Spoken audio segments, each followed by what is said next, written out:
Hi everyone, welcome back to Historical Baking with Miss Levine. Yay! So we are back and today we're going to be looking at one of our favorite treats, especially now that summertime is coming. It'll be here before we know it. And one of my favorite things about summer is when I get together with friends or family, have a nice big campfire, and make some s'mores. I love s'mores. You got those graham crackers, those marshmallows, that chocolate. I was a Girl Scout from like first grade through my senior year of high school, even was a leader of a troop my freshman year of college. So s'mores have always been a big part of my life. And I was thinking about what we are going to start learning in our U.S. history classes soon, if you're a U.S. history student. And this week we're really starting our reform movement in U.S. history that happened really between like the 1820s and the 1860s, that time period before the Civil War, when we start to see people thinking about what's going on in society and trying to improve it for the better and make some changes to society. And we've seen that throughout history. We can think a lot about that now in different movements to improve society, and that really happens before the Civil War with different reforms. And a lot of those reform movements came out of something called the Second Great Awakening, and this is what brought us the minister who created the graham cracker. So the graham cracker, which was very different in 1829 than what we know of it today, with this honey, cinnamon treat that we put with our chocolate and marshmallows for s'mores, or many other great purposes. I love a graham cracker with some peanut butter on it. Oh, fantastic. Today we're going to learn more about the history of the graham cracker, Sylvester Graham, the inventor of the graham cracker, and how he probably would not approve of our modern day graham cracker. So we're going to cook up some graham crackers. I am going to give you a history lesson, so let's get baking. So to make our graham cracker, and we're going to do more of a modern interpretation of the original graham cracker, you need to have some whole wheat flour.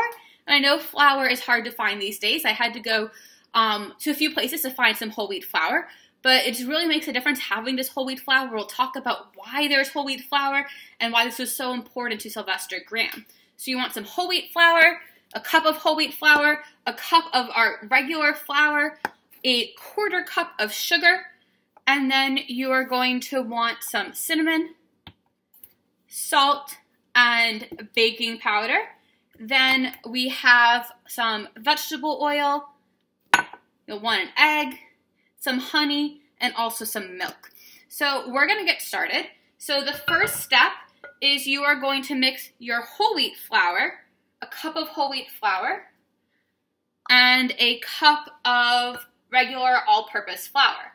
Now the reason why I said it's so important to have whole wheat flour is because Sylvester Graham, who was a Presbyterian minister, originally born in the late 1700s in West Suffield, Connecticut. He really believed in the importance of having a very healthy, whole wheat, kind of bland diet. We think about these different like diet fads that come about these days, and how Sylvester Graham was one of the real founders of the diet fad in, the late 1820s, 1830s. Where he was a Presbyterian minister, and as I said before, this comes out of something called the Second Great Awakening. So the Second Great Awakening was a religious revival, a religious movement in the mid-1800s, around 1820s in the United States. We had our First Great Awakening back in the 1700s, and our Second Great Awakening starting around the 1820s, this Protestant revival, this return to religion. We can think about it as a kind of response to like industrialization and changes in the country, and then you have more of these ministers who travel around and really get people to come back into religion, and you have a lot of different religious sects, Protestant sects that develop at this time.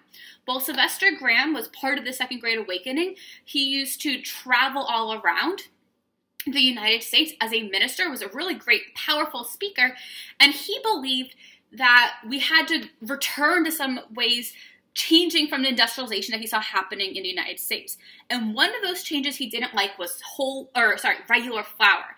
He started to speak out against this more industrialization of bread that started happening at this time, and really talked about the lack of nutrition from regular white flour and having to return to whole wheat flour, and he made his own coarsely ground whole wheat flour, which was called graham flour.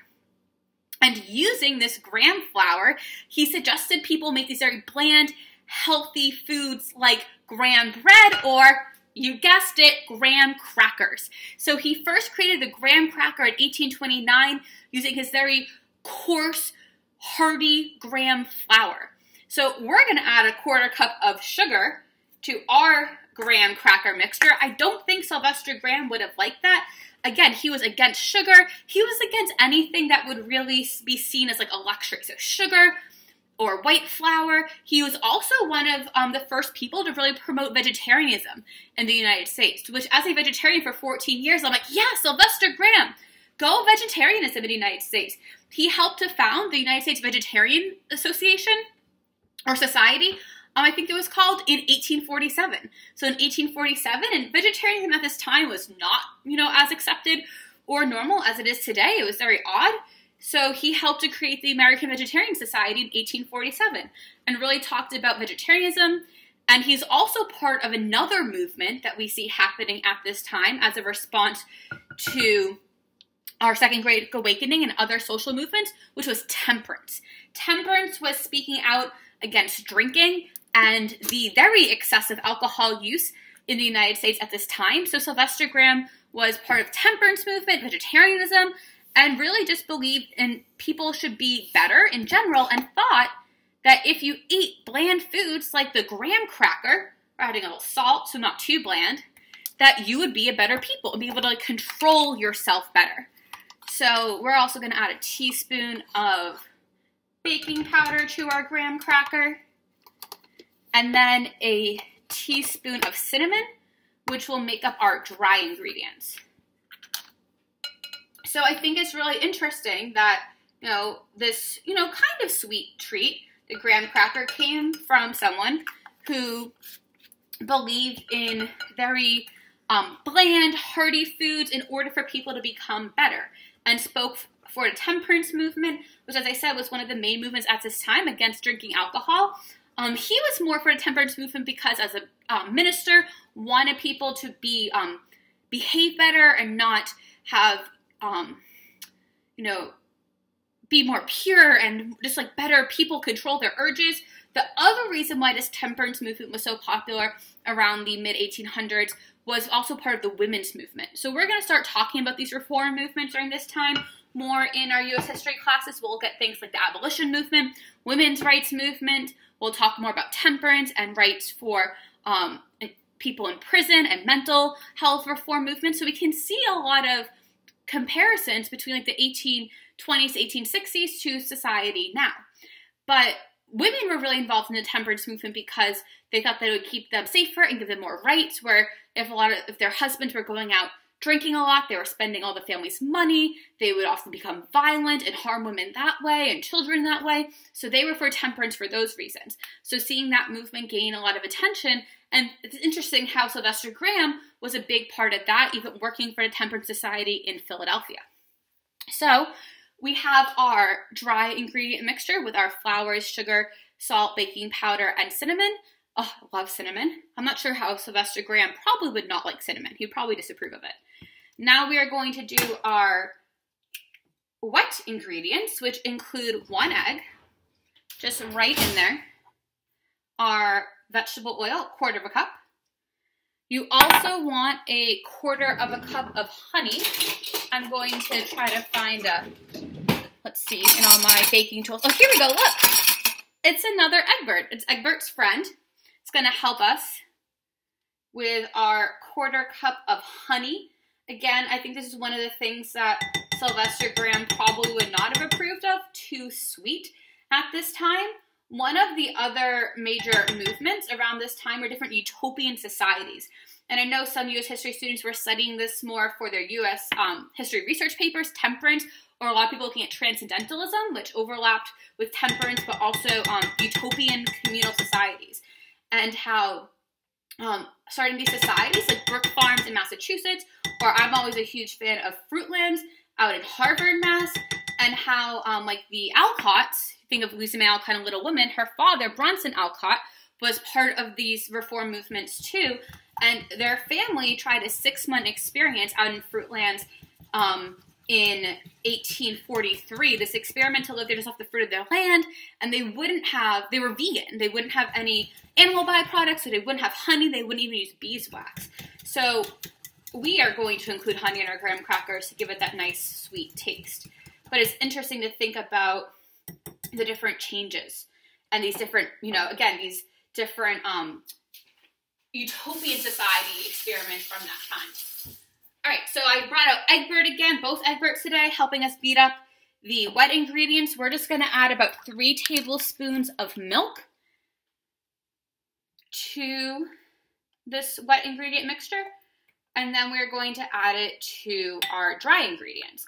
And if it seems like it's too thick, you can always add more milk to your graham cracker mixture. So I'm just going to beat this all up.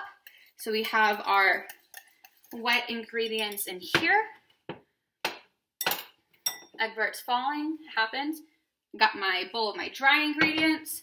I'm gonna add my wet ingredients back into the mixture with my flours.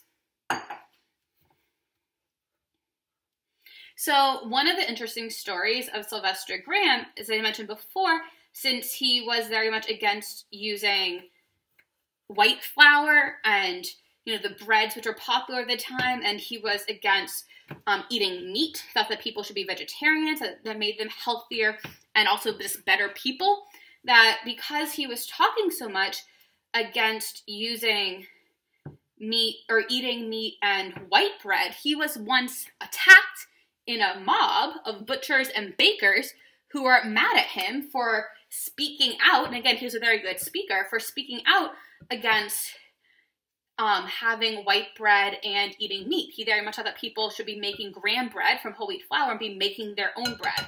As we start to see this beginning of industrialization in the United States, Sylvester Graham was one of the people who spoke out against it. And again, I think that's similar to some movements that we see now as we start to have more industrialization. You start to see people who try to buy local or support local businesses and make your own stuff instead of big companies. So I think it's interesting that we see that throughout our history. All right, so I have my mixture. I'm gonna add just another tablespoon of milk just because it's a little thick and not really coming together. And then I'm gonna add 2. And then I'm going to knead it a little bit, and then we'll let it chill for an hour before we roll it out to form some crackers. So yes, Sylvester Graham was once attacked by a mob of butchers and bakers since he spoke out against eating meat and consuming, more commercial, industrial white bread, and thought that people should be using graham flour, making graham bread or graham crackers, so no sugar or honey or cinnamon. And his graham crackers, probably all whole wheat flour. None of this half and half that we are using. All right, this looks perfect. I am just going to wash my hands one more time and knead our graham cracker dough before we let it chill.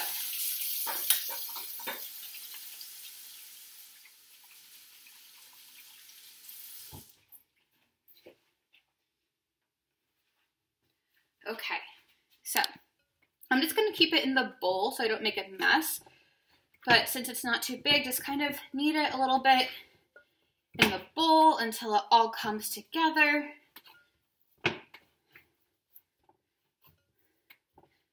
Doesn't need too much. It's not like you're making bread. You're just kind of forming a ball, just kind of pressing it a little bit and making sure it all forms. All right, so just toss it around a little bit. I am going to put it in a nice little ball. I am going to wrap it in my plastic wrap here. Sylvester Graham probably also wouldn't approve of this, but that's okay. He's not here.